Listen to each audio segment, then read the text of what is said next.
Welcome to our deep dive into Nietzsche. Today we're tackling perspectivism. Yeah, it's a real mind bender. Basically, Nietzsche says there's no one single objective truth. Just a multitude of perspectives. Exactly. And, this was radical, especially for his time. I can imagine going up against like religion and science. Right. Both claiming they had the monopoly on truth. I mean, how did that actually clash with traditional views? Like, can we get a concrete example? Well, let's take sin in Christianity, Okay. which implies some universal moral law, right? But Nietzsche, he argued that morality is also a matter of perspective. What's sinful in one culture might be completely fine in another. Oh, interesting. He said values, they're often rooted in power dynamics, not like divine decree. So even right and wrong, good and bad, it's all filtered through our own like lens. Yeah.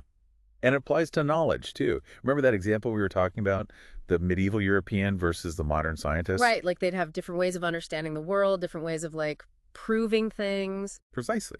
And for Nietzsche, this was a fundamental challenge to how we understand the world. Mm. All knowledge, in a sense, is just an interpretation. Shaped by our background and our experiences. Exactly, even our emotions. So it's like we're always looking through tinted glasses and can't ever take them off.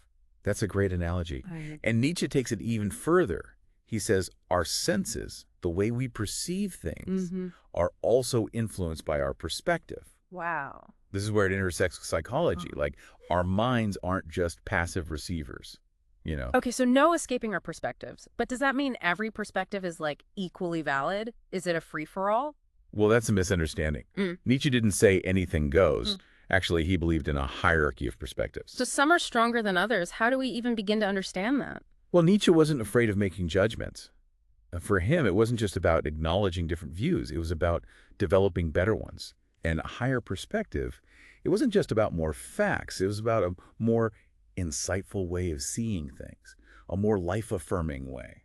This is getting complex, so it's not just everyone has their own truth. He's pushing us to see better. But how do we even know what's better if there's no objective standard? What are the criteria? Well, it's a tough question. Nietzsche argued that stronger perspectives, those that embrace complexity, Difficult truths about existence. Exactly, those driven by will to power. Will to power. Yeah, but in the sense of striving for growth. Oh, okay. So not like dominating others. Right, it's about self-overcoming. So someone afraid to question things, someone who avoids challenges to their worldview. They're limiting themselves. Yeah, they're choosing to see and experience less. That's a weaker perspective for Nietzsche. But then someone who always seeks new experiences, new ideas. They're expanding their perspective, becoming more attuned to the world. So it's not enough to accept that people see things differently. Right. It's about cultivating stronger, more insightful views within ourselves. Okay, so how do we do that? Did Nietzsche have, like, practices? Because reading books and travel, it feels like it's more than that. Yeah, you're right. He was big on self-overcoming. Yeah. That constant questioning. Challenging our limits. Yes, pushing ourselves beyond comfort zones. Yeah. Essential for a more insightful perspective. The internal struggle. Exactly. Wrestling with ideas, confronting our own biases. And this ties back to the hierarchy. Okay. A perspective based on, say, resentment or just wanting easy answers, that's lower than one that embraces creativity, that will to power. It's fascinating. He links our growth to how well we see things. Like, the more we grow as people. The better we can see the world. Yeah. But implications for, like, how we live. Yeah. If we're stuck with a fixed view. We're going to miss out on so much. It's like blinders, limiting our experiences. But if we get that our perspectives are always evolving, that there's always more, then we open ourselves up to a whole world of possibilities. So those moments when our beliefs are challenged. We should welcome them. Yeah. See them as chances to grow. Precisely. Discomfort, dissonance, those are the things that push us to deeper understanding. And this is so relevant now, right? We're flooded with information. It's hard to know what to believe. Exactly. So Nietzsche's giving us a way to navigate this, to be more critical. Be aware of our own biases, be open to changing our minds.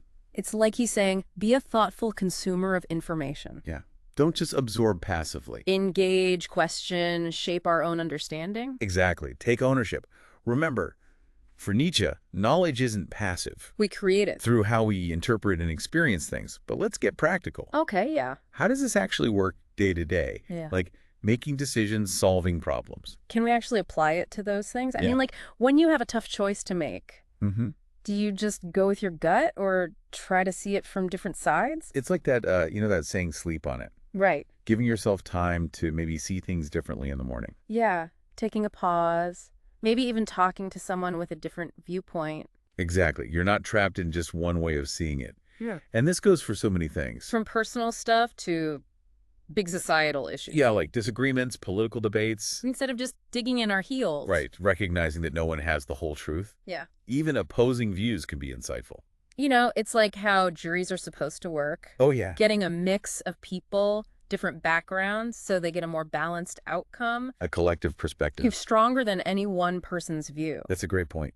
Perspectivism isn't just some abstract idea. It's how we function in the real world. How we make decisions, solve conflicts, even how our institutions are set up. This deep dive has been amazing. It really makes you rethink things. Knowledge, truth, our own beliefs. Yeah, like seeing the world with new eyes. But there's still this one question.